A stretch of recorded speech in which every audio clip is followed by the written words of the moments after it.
Okay, bismillah, market update untuk hari Selasa 18 Ogos. So kita tengok dulu crude oil. Okay, kita tengok opening hari Selasa pagi tadi, gap down. Lepas hari Isnin dia spike kat sini, tapi kat sini malam lah. So kita padam dulu. Okay, kat sini dia spike malam.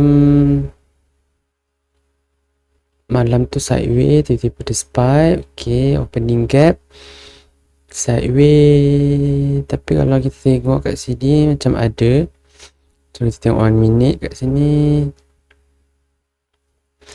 Tengok tengah hari tadi.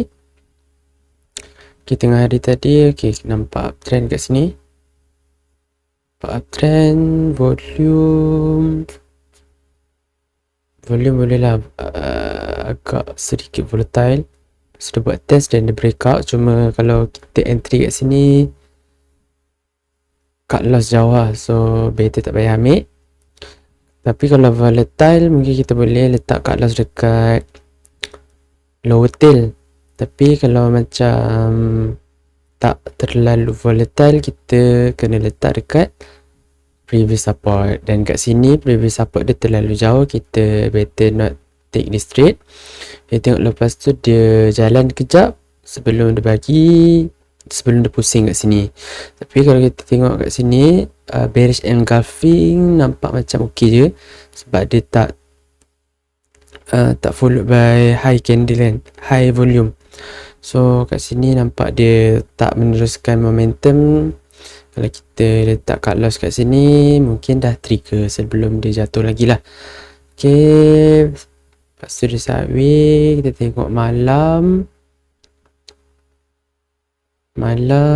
sideways juga. Mungkin kita boleh tanda resistance untuk sell kat sini, tapi kat sini masih dalam consolidation. Dia masih reversal, dia baru buat reversal. Kat sini pun okay, kat sini tak terlalu volatile. So kat sini volume dia flat, so kita tak nak volume flat. Tak cantik untuk kita tanda resistance. Kat sini pun okay, mungkin boleh sebab ada volatile kat sini kan, tapi tak ada test dan tak ada breakdown. So lepas tu kita tengok dia pusing. Okay, sampai malam tadi dia bagi sebatang long upper pun masih sideways kat sini. So kalau kita ada resistance kat sini, tak ada test, dia terus break, tapi break pun tak high volume. Lepas tu dia masih sideways sampai sekarang. Okay, tu untuk crude oil mungkin dekat sini je lah. Tengah hari tadi kan, tengah hari tadi mungkin kita boleh study. Kalau tak ada previous support, cut loss jauh, better tak payah take lah. So kita tengok dia dah spike kan, dia dah spike kat sini masa sebelum dia breakout kat sini kan. So dia dah spike kat sini, so mungkin dia dah penat, tapi ada pullback, so nampak cantik sikit, tapi dia tak boleh teruskan momentum. Okay, tu untuk crude oil. Kita tengok lagi soya. Kita tengok 5 minute dulu. Okay, kita tengok pagi tadi. Okay, nampak sideways, masih sideways. Tapi kalau kita tengok kat sini, opening hari Isnin nampak nice. Kita boleh tanda resistance kat sini. Okay, kat sini very volatile lah hari Jumaat sebelum closing. Kita tengok lepas tu dia breakout kan kat sini pukul 9 pagi.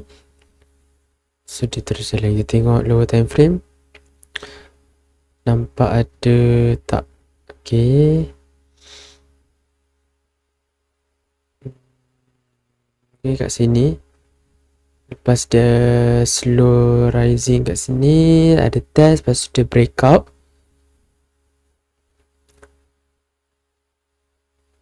Tapi breakout masih tak break resistance. Kita tengok 1 minute.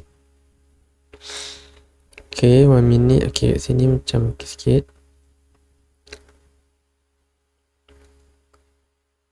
Tapi pun tak fresh breakout lah. So kat sini lah paling okay. Masa dia open 9.30 malam kan. So bila kat sini kita boleh entry on, tapi kat sini pun jauh juga cut loss je. Okay, kalau kita tanda dekat reverse support kat sini, kat small rebound ni, mungkin boleh, sebab kita tengok setup kat sini pun volatile kan. So dia 2 candle, dia spike, lepas tu dia pull back, low volume, lepas tu dia breakout balik kat sini, kita boleh entry. Tapi close candle tak break tail kat sini, so kena jaga-jaga juga. Tapi kalau kita tengok setup dia dah break lah. Okay, sebab kat sini kita tak ada, mungkin dekat close engulf ni, doji ni. So dia upper tail, high candle kat sini, lepas tu doji, kita tanda kat situ. Kalau kita tanda kat black candle ni boleh, cuma black candle ni bearish candle lah, so kita tanda dekat doji dengan strong white candle ni kan, as a resistance.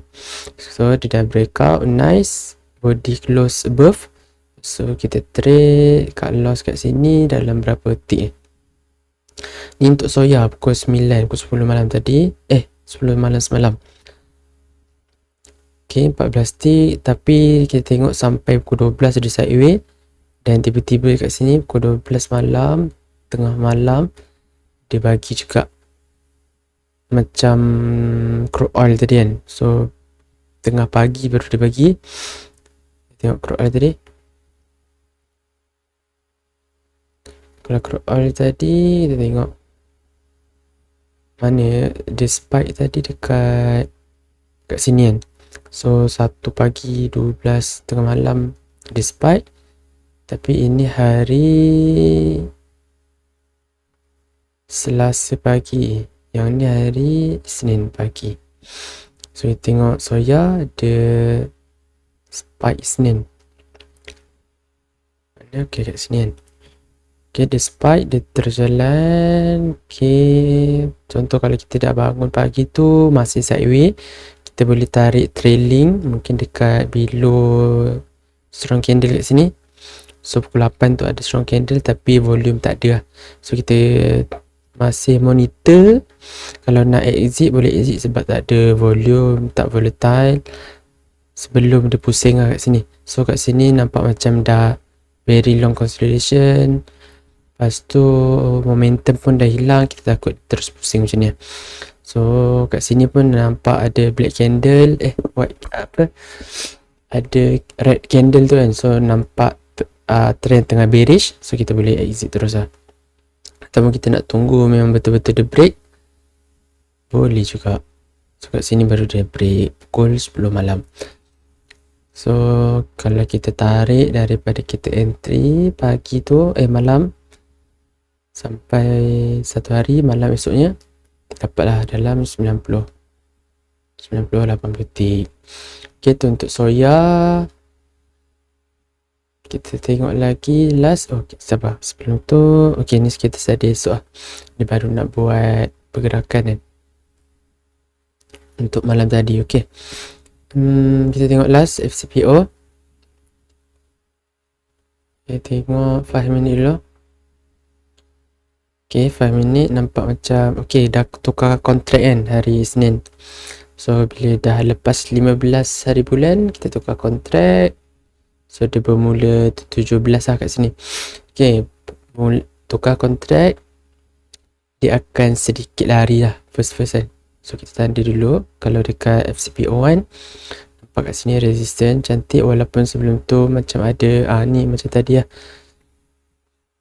black candle resistance. So kita tak tanda dekat black candle, kita tanda dekat white candle ataupun doji as a resistance. Okay, kita tengok 3 minit. Okay, dia breakout kat sini, kita boleh entry lah. Tapi kalau gap, mungkin kita boleh letak dekat lower time frame, dekat lower tail, ataupun kalau dekat sini jauh sangat kan. So kita letak kat lower tail lah, nampak macam dia reject. So high volume juga kan. So kita letak kat sini, kita punya cut loss. Tapi kalau kita tengok dekat current contract, chart. Kita tanda sini kat. Okay, kalau kita tengokkan current contract chart, so November kan sekarang, so dia lain sikit lah. So kalau kita tanda tadi dekat sini kan, kat sini kalau dekat current contract dia dekat, dia tengah buat downtrend, so dia tengah sideways kat sini. Tapi kalau dekat FCPO1 dia uptrend kan, so kena tengok mungkin dekat sini lah, sebab backtest pun banyak kat sini. Kita tengok kat sini sekarang, so kita tengok kat sini. Okay, kita tengok sampai malam dia masih meneruskan momentum, tapi dia slow lah kat sini, slow and steady. So kat sini ada strong candle, 2 strong candle kan, so mungkin kita boleh tarik trailing dekat sini. Tapi kalau kita tengok tadi pukul 10.30 malam dia dah break lah, patutnya kat sini kita boleh exit. Tapi kalau nak sebab dia slow rising ni, kita takut dia boleh rebound balik esok, kita boleh hold lagi lah. Tapi kalau dia volatile mungkin kita boleh letak dekat sini. Tapi kita tengok esok lah, adakah dia boleh rebound ataupun dia jatuh terus. Okay, tu je untuk update Selasa 18 Ogos. Kita jumpa next time. Wallahualam. Assalamualaikum. Bye bye.